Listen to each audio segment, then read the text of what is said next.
wanti baay'ee nama gaddisiisu yoo jiraate mana ati ijaarratteetti dadhabdeetti dhamaatee otoo boqonnaan argatiin aaran galfatiin ijaarrattee yeroo si jalaa diigamudha. Dhugaa waaqa kanaa ol wanti abdii nama kutachiisu hin jiru. Namni maal godhuudha biyyaa baha tokkoffaa of jijjiiruu jechuun maal jechuudha? Iddootti galmaa qopheeffachuu miti, mana ijaarrachuu miti, maatii isaatiin mana ijaaruu miti. Kana keessaa tokkodha. Kana garuu erga hojjetattee kaatee yoo sirratti diigamu dhugaa waaqa baay'ee nama gaddisiisa jechuudha. Nagaa waaqayyoo isiniif haa baay'atu. Kabajamtoota hordoftoota kakuu tiivii akkam jirtu nagaa keessanii an baay'ee nagaa koo galata waaqaa ta'u. Yeroo baay'ee jechuudha waa'ee mana diigamuu irratti yeroo darbellee namni maraatee jira. Namni of hin ajjeesa jedhee deemee jira. Dhugaa waaqaa jechuudha. Manni jalaa diigamee jechuudha. Nama tokko lama sadii miti jechuudha. Manni yeroo diigamu mana seeraan alaa jedhamee diigama. Egaa mootummaa seeraa ala jedha. Namoonni immoo uummanni immoo gaafa bitatu bitatee seeran qabsiifadhaa jechuu danda'a. Kaan immoo seeruma kan qabudha jedheetu bitata jechuudha. Kaartaa qaba jedhee jechuudha.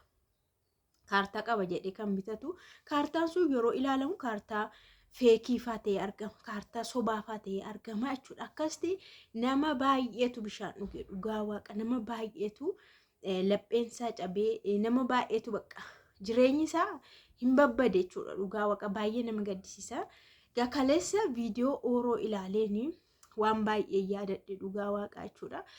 Ooroon amma miidiyaa kana bareetti amma miidiyaarra jirutti isheen nan beeka. Isheen garuu dura na beekuu dandeessi. Dura na beekuu dandeessi. Ani garuu erga isheen miidiyaatti dhuftee sirriittan ishee beeka. Keessaan illee na haasofsiiste yeroo tokko waan tokko irratti dhimma tokko irratti baay'ee na faana haasofte jechuudha. Garuu wanta isheen himatte dhugaa waaqa nama gaddisiisa. Manni namarratti diigamu jechuun waggaa 7 biyya Arabaa keessa hojjettee yoo waan akkanaa carraan akkanaa si qaqqabu baay'ee abdii nama kutachiisa. Dhugaa waaqa jechuun gara kamittiin garagala gara kamittiin deema ammoo si jechisiisa. Namoonni baay'een jechuudha tokkoffaa irratti yeroo biyyaa ba'an yookaas yeroo biyya Arabaa deeman kaayyoon isaanii mana ijaarrachuudha. Yoo xiqqaate yoo ofii isaanii ijaarrachuu baatan warra isaaniitiif mana ijaaru. Warra isaaniitiif mana ijaaranillee maqaadha waan ta'eef yoo itti fufanii ijaarratanis ijaarratan. Yoo biyya sana gadhiisan immoo gadhiisan humaa gochuu hin danda'an. Kanaaf namni fedhii isaa dhiisee shamarran keenya jechuudha. Otoo fedhii qabanii fedhii dhiisanii dhugaa waaqaa. Otoo wanta ta'e isaan barbaachisu dhiisanii.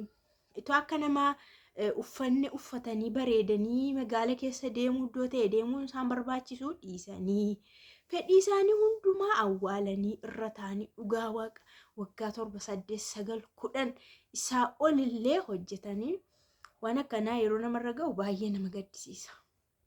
Nama tokko lama miti jechuudha. Nama baay'ee irra gahee wanti kun nama baay'ee irra gahee iddoo tokkotti kaartaa kan hin qabneen isaan ragaa. Iddoo tokkotti immoo kaartaa iyyuu qaba jedhamee kaartaan sun kaartaa sobaatii. Kaartaa onlaayinii irra hin jirre jedhamaniitu waan akkanaatti godhaa jechuudha. Seerri jechuudha. Egaa baay'ee tokko nama gaddisiisa. Eenyuun kumatti tas jechuudha. Garuu waaqni immoo beekaadha. Waaqatu nama jiraachisa miti. Namni humna isaatiin hamma danda'u hojjeta. Gahee sirra jiru baata. Isa humna keetii olii garuu waaqayyo si hojjeta. Dhugaa waaqa dhimma kee jechuudha. Kanaaf Ooroo humaa miti. Dhuguma waaqayyo irra dabarsuu danda'a. Isa dibame sana dibaa isaanii dibaa kan biraatiinis si hambisuu danda'a. Yoo kan biraa ta'es inni waan ittiin si guutus qaba.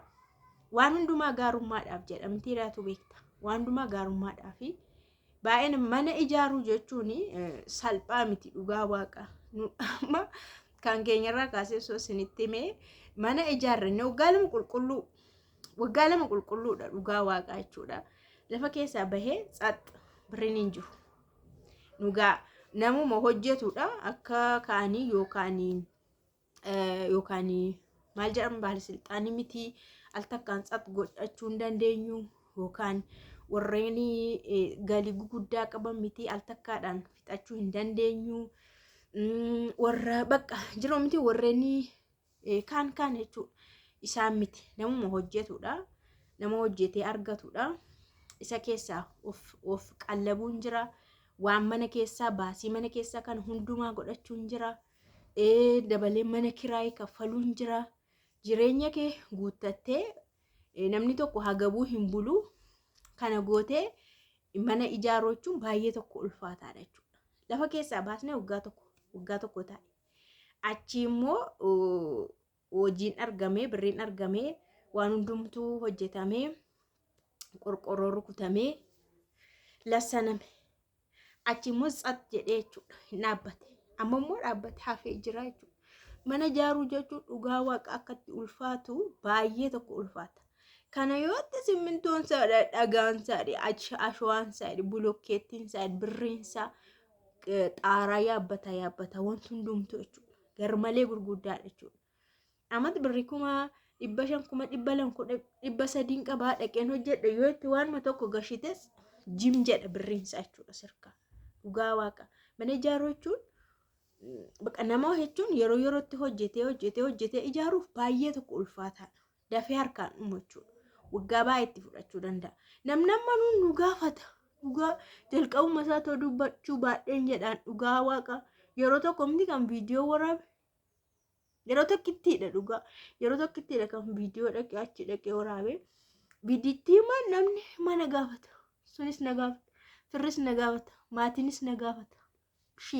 Mukarraa cirraa birrii eessaa finna dhugaa waaqa. Waan hojjennu ittiin jiraachaa irra mana kiraayii kaffalaarra. Nurraa immoo hin hafne baay'atee jechuudha. Akkas ta'eera as gaheera bakka. Waggaa meeqa lakkaa'ee jechuudha mana ijaaruun keenya. Garuu numa xumurrannee immoo taa'aa irra maal baay'ee jiraanna kana booda umurii qabnamti yoo dullumaa inneetu. Dhugaa waaqa baay'ee nama qaanessa. Garuu baay'ee tokko ulfaata. Sanuu haga kana dadhabdee yeroo yeroodhaan hammana ol buttee yeroo yeroodhaan jalaa hojjettee kaatee yeroo ufanii bishaan sirratti naqan immoo baay'ee hamilee namaa cabsaa. Ooroo kiyya gammaa hin godhamu.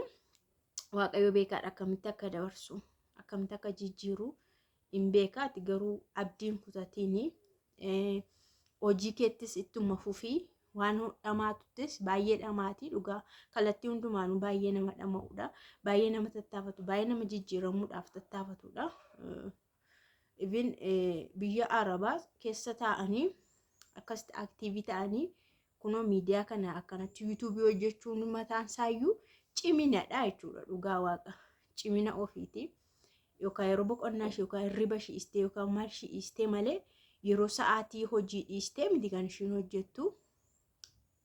Kanaaf akkamitti akka jijjiiru hin beeka waan ta'eef jabaadhuun waa miti irra darbuu danda'a. Isaan dibanii hin ka'asa isaan jedhan kun isaan harkaallee hafuu danda'a waan ta'eef waaqni si haa gargaaru. Dhugaa waaqa warri kaan immoo baay'ee sirees of eeggachuu qabdu. Yeroo ammaa kana keessa namoonni hafeera diigamuun dhaabbateera namoonni jedhan illee jiru jechuudha. Ammallee qulqulleessamaa jira. Dhugaa waaqa ammallee jechuudha. Fakkeenyaaf kaartaa inni qabu kaartaan sun illee fuudhamee ilaalamaa jira jechuudha. Kaartaan jechuudha. Kaartaati qabdamti. Kaartichuu sirkaa fuudhamee kaartaa orjinaaliidha moo feekiidha. Iddoo kanatti kaartichi nama tokkitti qabamoo nama biraarras irratti bahee jira kan jedhullee ilaalamaa jira jechuudha. Yeroo darbe nullee ilaalchifanneerra jechuudha waan akkasii. Namoota tokko lafuma tokko ta'ee namoota garaagaraa kaartaa irratti qaba. Namoota garaagaraa jechuudha. Inni sun hankoodha, inni kun hankoodha, sun hankoodha. Akkamitti akka furamu hin beeku. Dhugaa waaqaa isiniin jedha. Kaartaan amma kaartichi waraqataa immoo hafee gara diijitaaliitti immoo jijjiiramuuf. Bakka onlaayinii qofaa jechuudha. Waraqata akka durii namni baateen deemu waraqataanis nama ta'u. Onlaayiniidhuma nama tokko. Bakka akkatti qulqullaa ammallee ganaa qulqullaa'aa jechuudha dhugaa ammallee mana bituu lafa bituun illee akka duraanii miti. Namni lafas bitaa hin jiru, manas bitaa hin jiru. Iddoo kamillee namni hin gaafatu jechuudha. To'a mana gurgura jedhanii hin gaafatu namni hin sodaata maaliif qulqullaa'ee dhumne ammallee jechuudha. Warri iddoo lafaarra hojjetan illee itoo dhaqxanii gaafattanii yeroodhaaf dhaabbateera isiniin jedhu. Maaliif qulqullaa'aa jira jechuudha. Ammallee ganaa qulqullaa'umsa akkuma itti fufetti jira. Kanaaf amma miidiyaa irratti nan argaa iddoo tokko tokkotti yeroo mana gurgurtaa lafa gurgurtaa jedhanii beeksisan YouTube irrattis nan arga, TikTok irrattis nan arga. Dhuguma isiniin jedha. Warri kanaan dura bittaniittu. Isa kaartaa qabus ta'e isa kaartaa hin qabnes waaqni isin haa gargaaru. Garuu gara fuulduraatti ammallee ganaadha dhugaa itti cittanii hin bitina, hin laalina. Garuu kan bituu qabdan kaartaa isa qabu. Fakkeenyaaf mootummaan jiramti namoota gurmeesse kan lafa kennu jira mootummaan. Gurmaa'anii warri lafa fudhatan inni surumayyuu mootummaa harka jira waan ta'eef inni feekii hin qabu. Inni akkanaa jechuudha. Mootummaatu gurmeesse mootummaatu kaartaatti godhee kenne waan ta'eef feekii tasa hin qabu. Waan akkanaa warra gurmaa'anii fudhatanii kaartaa faana taanaan inni shakkii hin qabu dhugumadha. Nullee akkanaa bitannee yeroo ilaalchifanne san keenya noormaalidha nu ilaalameera jechuudha. Dijitaalii isaati malee kan nuun baane. Kan akkanaa taanaan bareeda. Garuu warreen isin beeksisan maalii ta'eera? Karaan illee isin maalii ta'eera? Kana booda karaan illee hin tuqu. Maalidha? Warra isiniin jedhan hidhamaniina. Dhuguma isiniin jedha. Yeroo baay'ee immoo qalamiin fa'aa yeroo itti dibamu iddootti daandiin fa'aa irra bahudha. Daandii yeroo irra bahu garuu kaartaa qabaannaan kaasaa qaba. Kaartaa qabaannaan kaasaa qaba. Kaartaan qabu taanaan garuu bilaashaa jechuudha. Mucaa yuutubara intinaa beektu yoo taatan yuutubara Birahaaniin beektu yoo taatan baay'een keessan beektu jedhee yaada. Birahaan miidiyaa beektu yoo ta'e isheen ammaa lafuma akkanaa bitattee mana itti ijaarrattee turte. Kaartaa kan hin qabne jechuudha. Manas itti ijaarrattee turte. Garuu ufee kaaraan irra ba'e qalamii itti dibamee jette. Keessaa warreen kaartaa qabanii fi kaasaan hin kenname. Kan ishii garuu kaartaa hin qabu akkanumatti. Kanatu jira. Maal maaf of eeggadhaa isiniin jedha Waaqayyo immoo isin haa eegu dhugaa baay'ee ulfaata haalichi.